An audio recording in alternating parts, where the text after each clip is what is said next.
In the late 1960s, the United States felt like it was cracking down the middle. The war in Vietnam raged across television screens. Protesters filled the streets.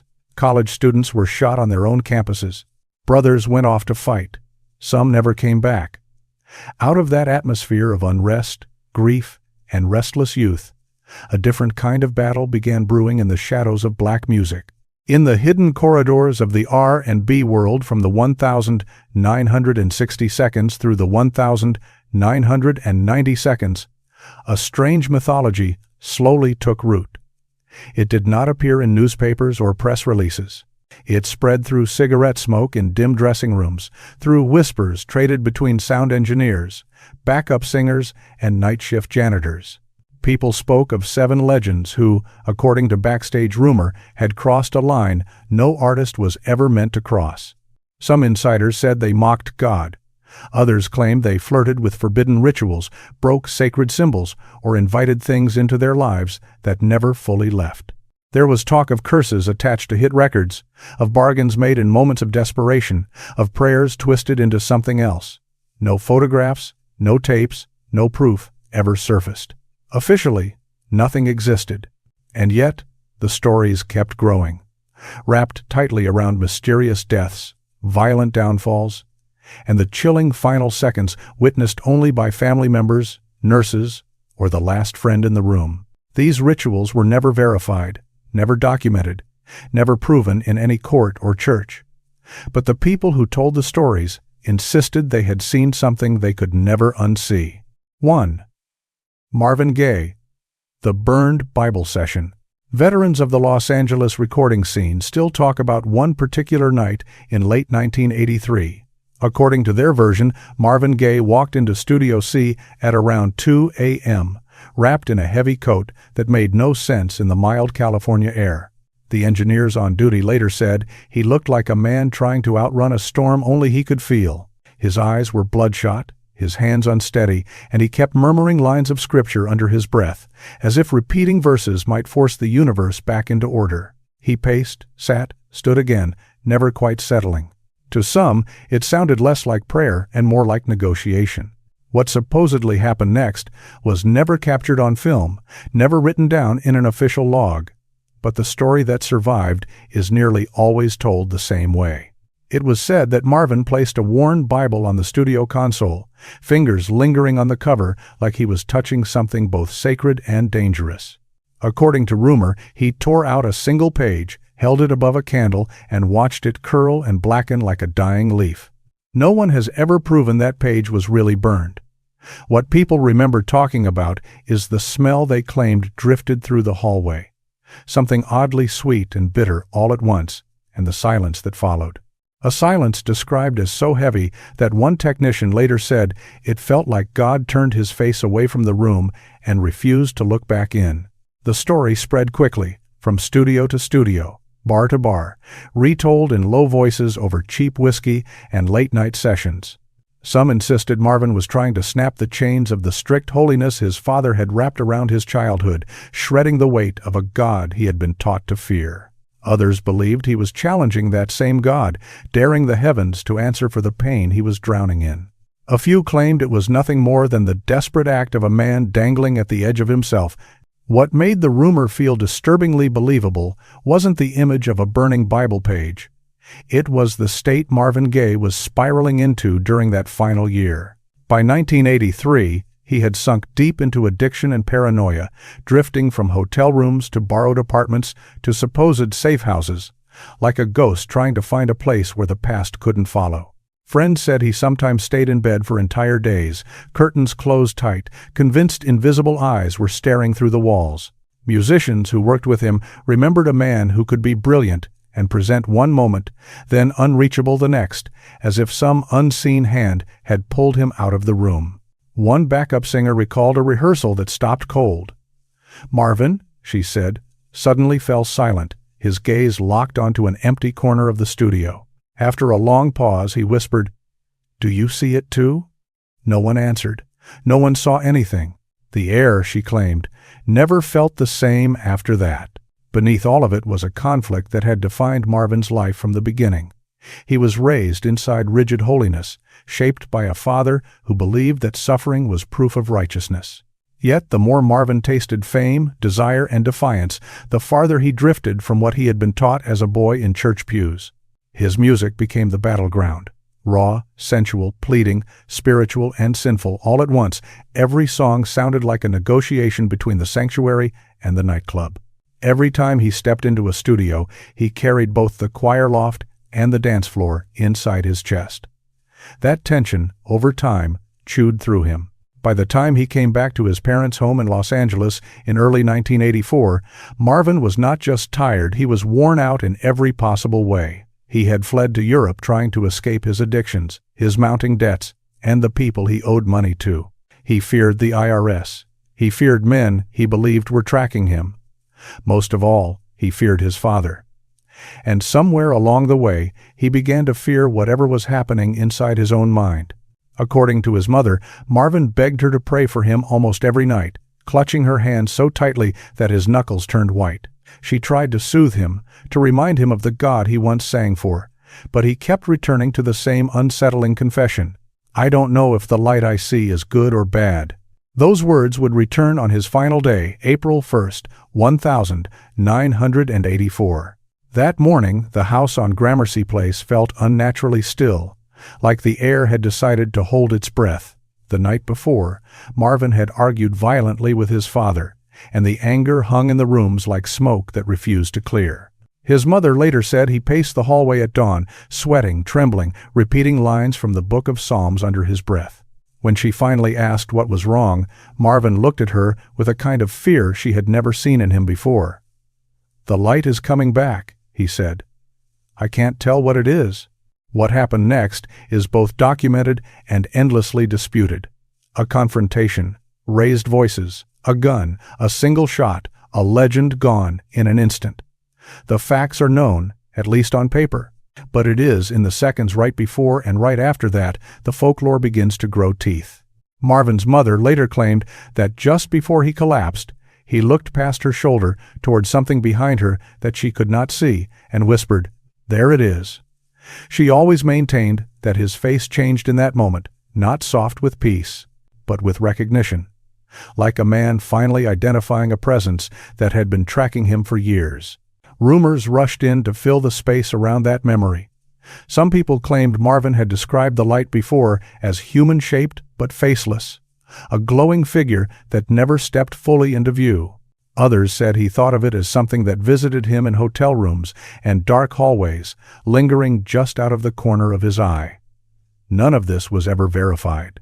There were no recordings, no photographs, no medical notes, only the recollection of a grieving mother who carried that image with her until the end of her own life. Still, the industry held onto the story and refused to let it fade. Engineers repeated it over mixing boards at 3 a.m. Backup singers passed it down as a warning to younger artists about what fame could do to a fragile mind and a wounded spirit. Producers brought it up in hushed tones when the lights dimmed and the studio felt too quiet. Over time, the legend of Marvin Gaye's light became less about burned pages and faceless figures, and more about the war he embodied. He lived and died caught between salvation and sin, faith and rebellion, light and darkness. The rumor simply wrapped itself around the truth he left behind, that he was a man searching for God in places most people were too afraid to even look. If you know someone whose life or personality mirrors this story, share their name in the comments. We'd like to explore their journey as well. 2. Whitney Houston, The Red Room Oath. People who spent years working the backstage corridors of major arenas in the late 1980 seconds often said the same thing in hushed tones. There was something different about Whitney Houston before a show, something that didn't feel like ordinary nerves or stage excitement. It was an electric tension, an unsettling hum just beneath the sequins and spotlight-ready glamour. Other performers warmed up with vocal scales, group prayers, or quiet stretches. Whitney, according to the Whispers, had a different routine, one that slowly turned into an urban legend long before anyone dared to repeat it on record.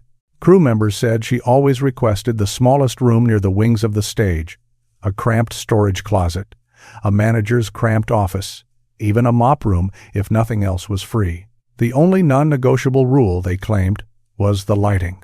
All bulbs had to be replaced with a single red light. They started calling it the Red Room. According to these rumors, Whitney would sometimes stand in that tiny, red-wash space alone, speaking softly in a voice too low for anyone outside to fully hear, as if responding to someone only she could see. No one ever produced proof. No photos, no audio, no security footage. And yet every new hire heard the same warning from older staff. If you see the red light on, don't go in. Stagehands later said that when Whitney stepped out of that room, she carried a different kind of glow. It didn't look like the regular confidence of a seasoned superstar. It looked like someone who had deliberately set one version of herself down and picked up another. The quiet gospel daughter, they said, was left in the shadows while the flawless pop icon was fastened tightly in place. One technician remembered pausing outside the door and hearing her murmur, "Let me be who they want," to what sounded like an empty room. Whether she was talking to herself, to the pressure, or to something unseen, no one ever received an answer. They just learned not to ask questions. To understand why the Red Room legend clung so stubbornly to Whitney's name, you have to understand the war she carried inside her. On one side was the church that raised her, the choir lofts, the pews, the expectations of a religious community that viewed her voice as a sacred vessel. On the other side stood the machine of the music industry, a system that polished her into a global product and wrapped her in an image of perfection she never fully controlled. Whitney carried the weight of generations. A mother who demanded excellence, a congregation that saw her as proof of divine favor, a record label that packaged her as an angelic emblem of success. The gowns, interviews, and magazine covers framed her like a spotless ideal. But beneath all that costume and choreography was a woman who often felt split in two. According to one background vocalist, Whitney once confessed backstage, "I don't know who I'm supposed to be anymore." Moments before stepping into the lights and delivering a performance so perfect, it left thousands of strangers in tears. The applause never answered the question. It only made the split feel deeper. As the years dragged on, the cracks in her carefully built image widened. Behind the glitter were tense arguments with family, relentless expectations from Clive Davis's powerhouse operation, and a marriage that turned from passionate to poisonous under the full glare of the media. Members of her entourage whispered about nights when she wandered hotel hallways in tears, begging for quiet in buildings that never truly slept. A stylist recalled watching Whitney stare into a mirror for nearly 20 minutes before a show, gently adjusting the same strand of hair over and over while whispering, "They only love the perfect one." These were not the dramatics of a diva showing off. They were signs of someone suffocating under a mask she was scared to drop. It was during this unraveling that the Red Room rumor exploded. A Miami stagehand claimed he once heard two voices coming from behind the closed door. One clearly Whitney's, the other softer, out of sync, like an echo answering her. Another worker insisted he saw shapes moving under the crack at the bottom of the door, though he knew the room should have been empty except for her. Most shrugged it off as superstition, the mind playing tricks when the hour was late and the nerves were high. But superstition grows easily in places already haunted by pressure, fame, and spiritual conflict. And with Whitney, people felt, whether fairly or not, that something deeper than exhaustion was clawing at her. Her final months poured gasoline on the legend. Those close to Whitney said she spoke more frequently about feeling watched, followed, and judged by forces she couldn't quite name. A housekeeper from her suite at the Beverly Hilton reportedly claimed Whitney asked twice in a single day, "Do you see anyone behind me?" Even though the room was visibly empty. Bodyguards noticed spikes of paranoia and sudden flares of fear, especially around mirrors and in dim corners where reflections stretched and shifted. Then came the final hour, the one that people still dissect, debate, and refuse to let rest. The bodyguard who found her later said she looked terrified, like she had just seen something she didn't expect to see in that quiet bathroom. According to his account, her gaze was fixed toward a corner near the bathroom door, eyes wide, chest heaving, her body frozen as if caught between motion and paralysis. He shouted her name, but he said she didn't react. To this day, he maintains she wasn't looking at him. She was looking past him. Rumors poured into the empty spaces left by shock and grief. Some insiders claimed someone had seen 3 figures near the tub shapes that resembled people but lacked clear features, more like silhouettes carved from steam. Others said she whispered about shadows moving in the humid air. None of it was captured on camera. None of it was officially confirmed. All of it spread with the speed of a story people were desperate to believe or afraid to dismiss. The reality, stripped of myth, is simpler and more devastating. Whitney Houston was a woman torn between the holiness that birthed her voice and the chaos that fame dragged in behind it. The Red Room Oath, if it ever truly existed, was never about demons or forbidden pacts. It was about choosing, once again, which version of herself would walk through the curtain, the obedient church child or the global idol, the soft-spoken daughter or the unbreakable megastar, the private woman or the larger-than-life myth. In the end, it may never matter what she did or did not see in those last seconds. What matters is what she carried there with her too much light, too much expectation, too much pain. And when she stepped into that Beverly Hilton bathroom for the last time, the demands of the world followed her in and refused to wait outside the door. If you know someone whose life or personality mirrors this story, share their name in the comments. We'd like to explore their journey as well. 3. James Brown, The Blood Ink Lyrics. If Marvin Gaye's story is usually told with a tone of sorrow and Whitney's with a quiet sense of fear, then James Brown's legend is delivered with something closer to stunned respect. Because no one, insiders say, danced so close to both darkness and brilliance as the man the world called the Godfather of Soul. According to studio rumors that began to swirl in the early 1990 seconds, James had a disturbing habit on his worst nights. Assistants and engineers claimed he would hunch over a notebook and attack the paper with such force that his fingernails scraped through the page. When they flipped through his lyrics later, they said they sometimes found tiny streaks of reddish-brown stains they first assumed were deliberate artistic marks. The story twisted quickly, as stories in the music world often do. Some people began saying he wrote entire verses in his own blood. Others claimed he pressed his pen so hard that the words carved themselves into the wood of the desk beneath. Before long, the tale had a name: the Blood Ink Lyrics, a piece of folklore as wild and jagged as James Brown's life itself. What gave that myth its staying power was not the image of blood on paper. It was the condition James Brown found himself in during his final decade. Age did not tap him gently on the shoulder, it slammed into him. His body, once a machine built for sweat-drenched performances and endless touring, began to betray him. His mind raced faster than his speech. His legendary temper, once part of the show, tipped into something more volatile, unpredictable, and frightening. Arrests, lawsuits, and public meltdowns filled headlines.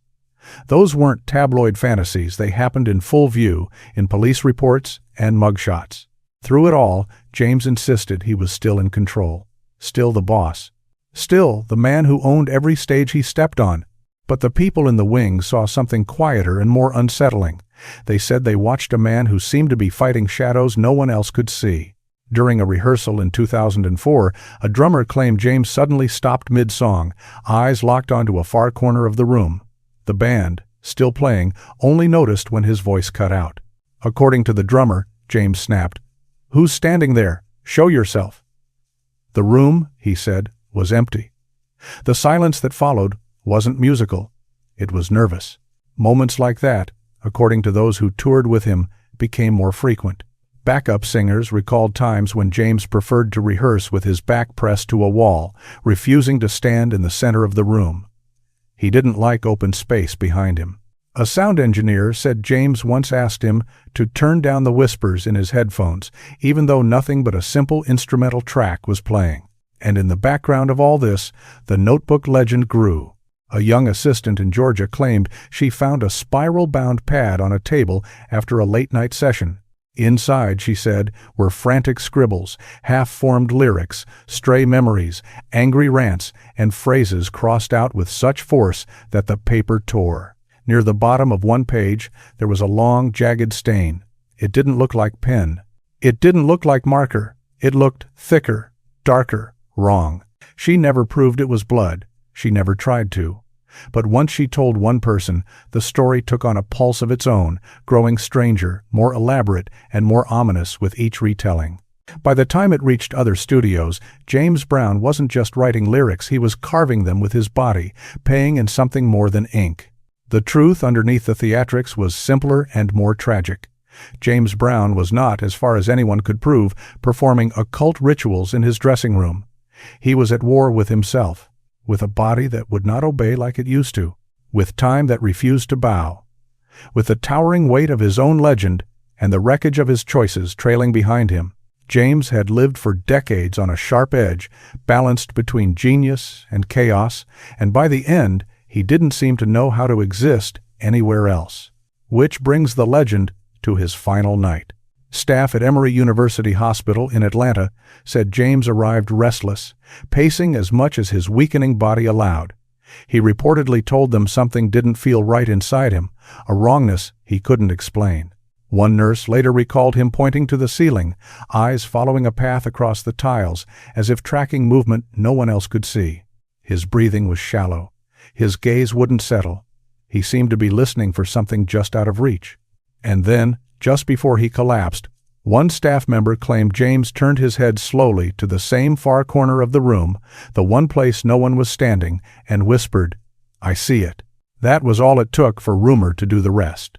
Stories grew of a tall shadow that stretched from floor to ceiling, standing motionless in that corner. Others added details about a presence pressing on the air, about a shape that did not bend or shift when people moved. None of this was captured in medical notes. None of it appeared in official reports. But myths about James Brown, people like to say, were never built on paperwork. They were stitched from awe, fear, and the kind of life no ordinary facts could contain. If Marvin Gaye's legend centered on a mysterious light, and Whitney's on mirrors and reflections, then James Brown's myth settled into the shadows, the corners of hospital rooms, the empty space at the edge of a stage, the moment when a man who refused to slow down finally had no choice. The Blood Ink story was never really about whether he wrote with blood or not.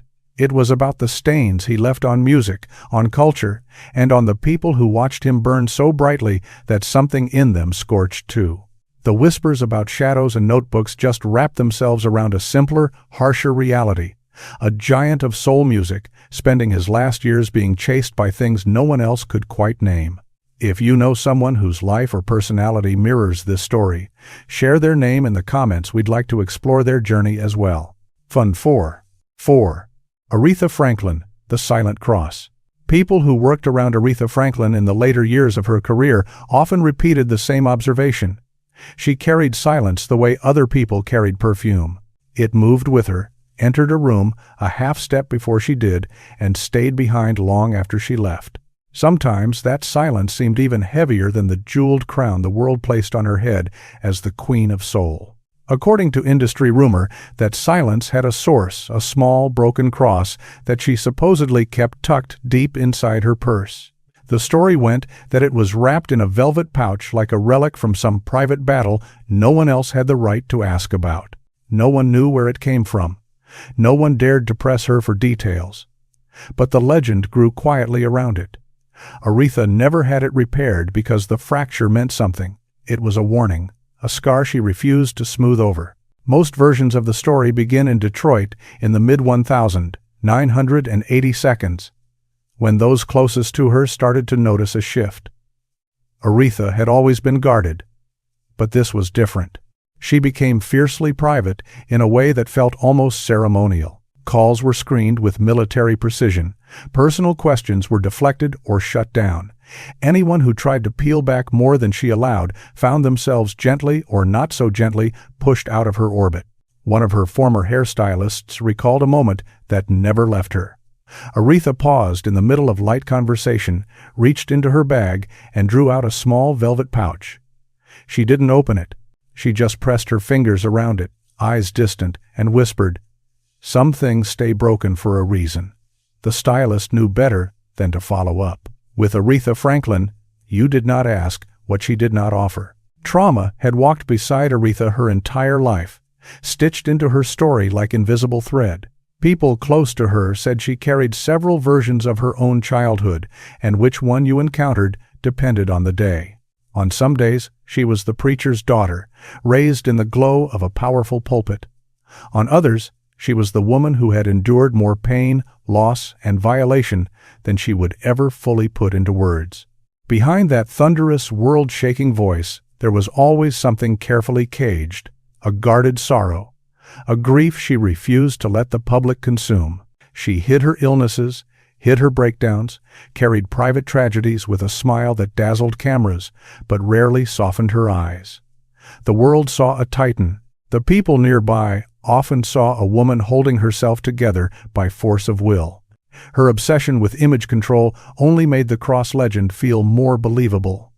Aretha demanded command over every photograph, every interview angle, every shot that might circulate beyond her approval. One television producer remembered adjusting the lights during rehearsal and hearing her say sharply, "Not that side," without lifting her gaze from the sheet music in front of her. Another recalled her walking off a set because the camera, as she put it, was too honest. Then there were the incidents people only discussed when they were sure the conversation would never leave the room. The last-minute cancellations that blindsided promoters, the tense confrontations with other divas, the frosty stares that could silence a backstage hallway. Aretha's temper became infamous, but those who truly knew her said it was welded to something deeper, a fear of being exposed, misunderstood, or diminished. Within that atmosphere, the rumor of the broken cross fit neatly, like a missing puzzle piece. A touring backup singer claimed she once saw Aretha clutching the cross so tightly that her hand trembled, knuckles pale, lips moving in a silent sentence no one else could hear. A studio pianist said a session ground to a halt after someone accidentally stepped on the pouch when it fell from her purse. Aretha, he said, refused to sing another note until the room was cleared and reset. According to a long-retired Motown aide, Aretha once told her, "If I fix it, I'll forget what it taught me." When the aide nervously asked what that was, Aretha gave her a look, a measured glance that ended the conversation forever. Whatever lesson the broken cross represented, it belonged to her alone. The darkest, most haunting parts of the legend come from her final days. Family members said Aretha spent long stretches of time lying still, eyes fixed on the ceiling, not confused, not lost, but focused, as if listening to something no one else could hear. She didn't seem frightened. She seemed engaged, attentive, like a woman sitting in the front row of a conversation that didn't require words. On the morning she passed, one relative later claimed she tilted her head slightly upward, as if responding to a sound just above her. Then, in a voice soft but clear, she whispered, "I heard you." She did not explain who "you" was. She did not look at the people gathered near her bed. According to those present, she smiled a small, almost childlike curve of the lips. Not the grand, crowd-commanding smile the audience knew, but something gentler, private. Witnesses compared it to the expression people make when they see someone familiar step through a door they've been watching for. Folklore did the rest. Some said she saw a loved one waiting for her. Some insisted she saw a figure with outstretched hands. Others said she saw nothing at all, and that the smile was nothing more than relief after a lifetime of carrying burdens no one else fully understood. Still, the legend endured because Aretha Franklin herself was a living myth made of brilliance and shadows, of faith and fury, of triumph layered over trauma. Whether the broken cross in her purse truly existed or not, the idea of it felt real. It became a symbol for everything she never said on record, everything she survived, everything she refused to let be neatly mended. In the end, the Queen of Soul left the world the way she moved through it, wrapped in mystery, surrounded by whispers, and, if the stories are to be believed, walking toward a light only she could see. If you know someone whose life or personality mirrors this story, share their name in the comments. We'd like to explore their journey as well. 5.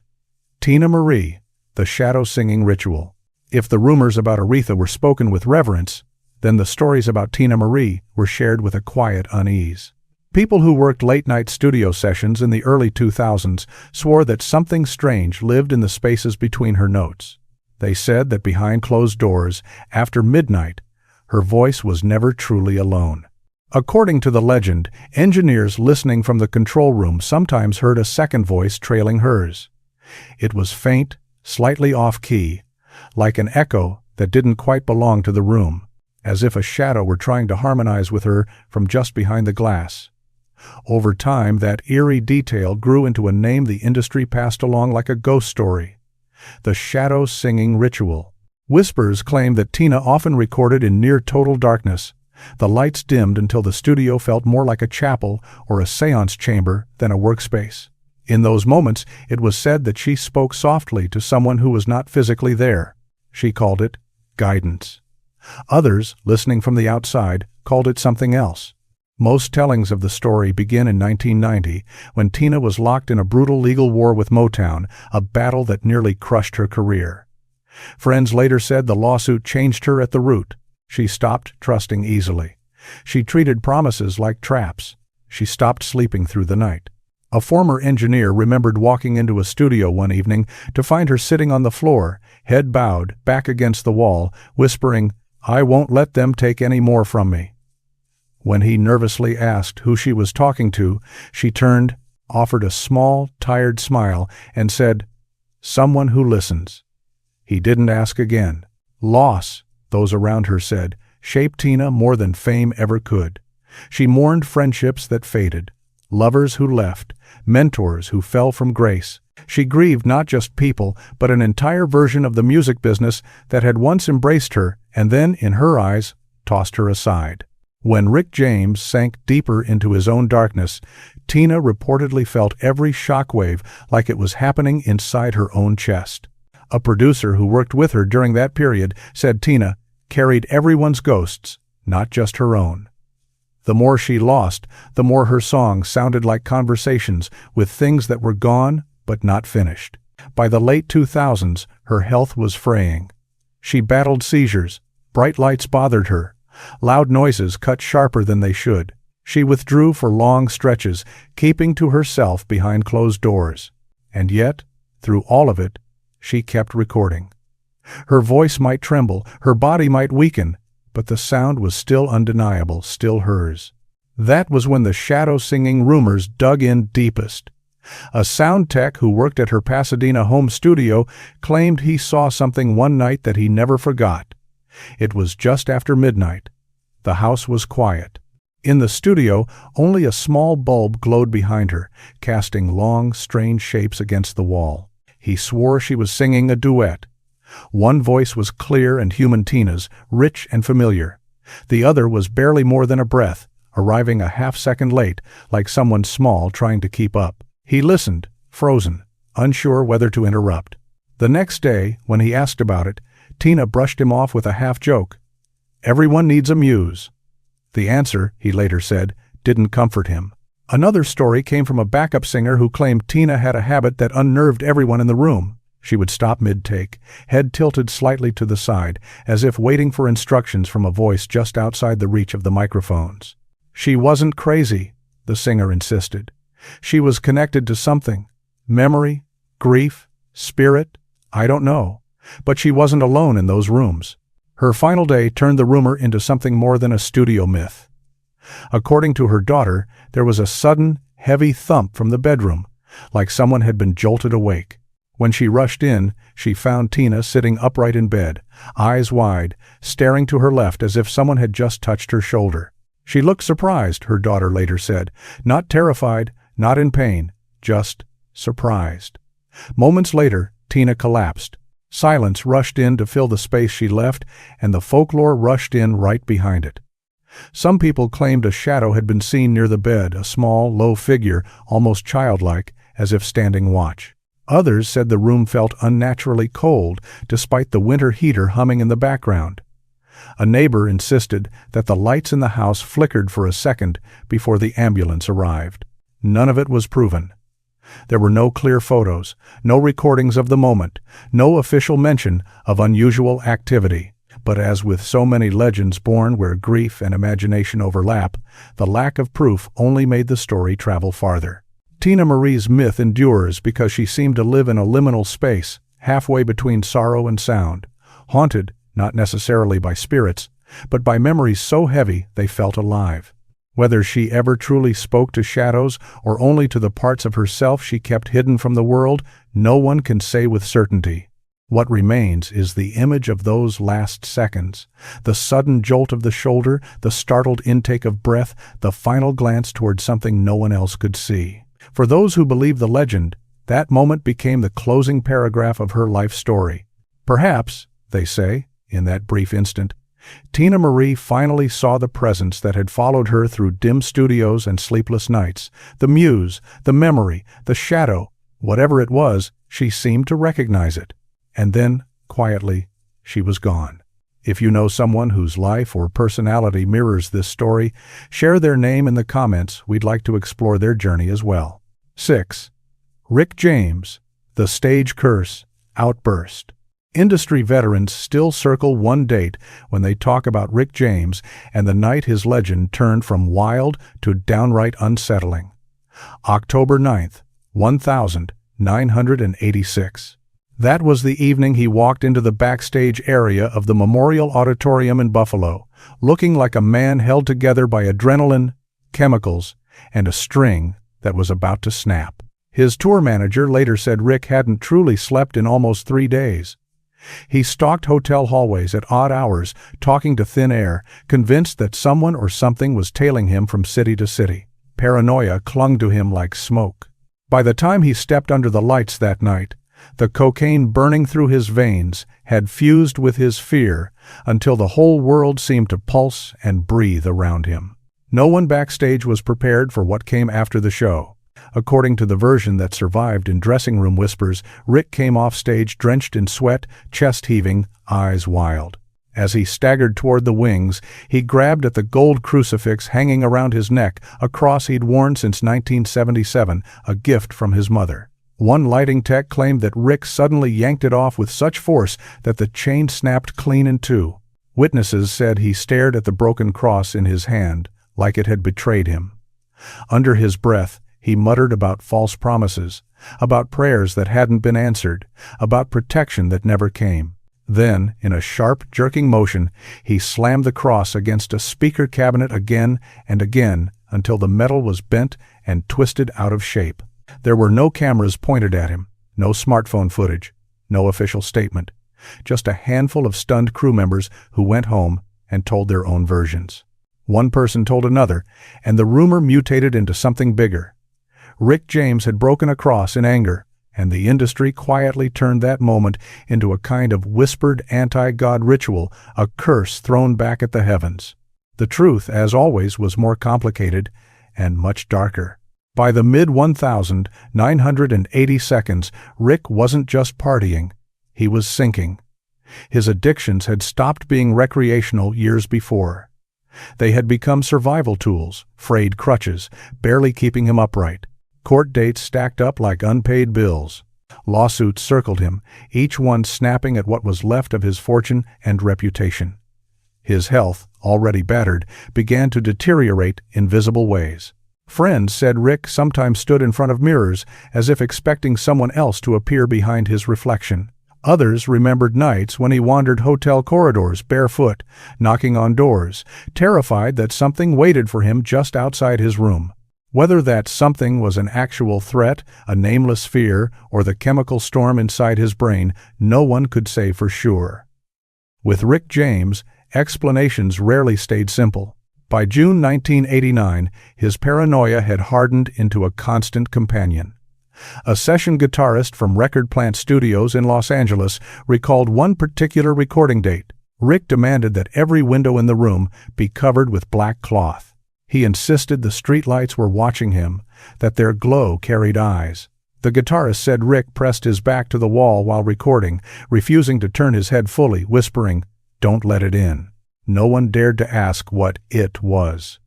With Rick James, there was an unspoken rule. You didn't ask. You played. You got paid. You went home. And then came the final hospitalization. On August 5, 2004, Rick James was admitted to a Los Angeles facility after weeks of worsening health. Nurses described him as agitated and restless, sweating despite the cold, controlled air of the hospital. He shifted constantly, eyes darting around the room as if waiting for something to materialize. One night, an orderly claimed that Rick suddenly jolted awake, his eyes wide and glassy, staring straight up at the ceiling. It was as if he saw something perched above him, something no one else could see. In a strained voice, he reportedly whispered, "Not me. I didn't call you." When staff asked who he was talking to, Rick turned his head slowly, his gaze drifting past them, and said, "You don't see that face?" The orderly insisted the room was empty. The air monitors beeped steadily. The walls were blank.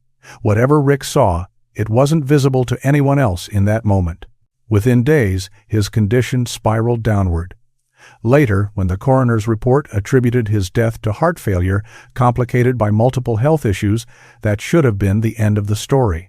A tragic but straightforward ending to a life lived too fast and too hard.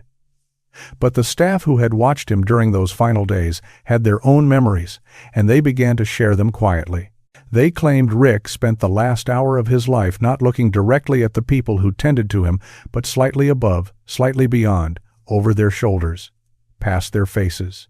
It was as if he was watching something move slowly across the room, crossing from one side to the other, over and over again. One nurse said he looked frightened, but also strangely resigned, like he recognized whatever he thought he was seeing. Folklore, once again, filled the empty spaces that facts refused to fill. Some versions said he saw an old, weathered face hovering just inches from his own, a face that never blinked.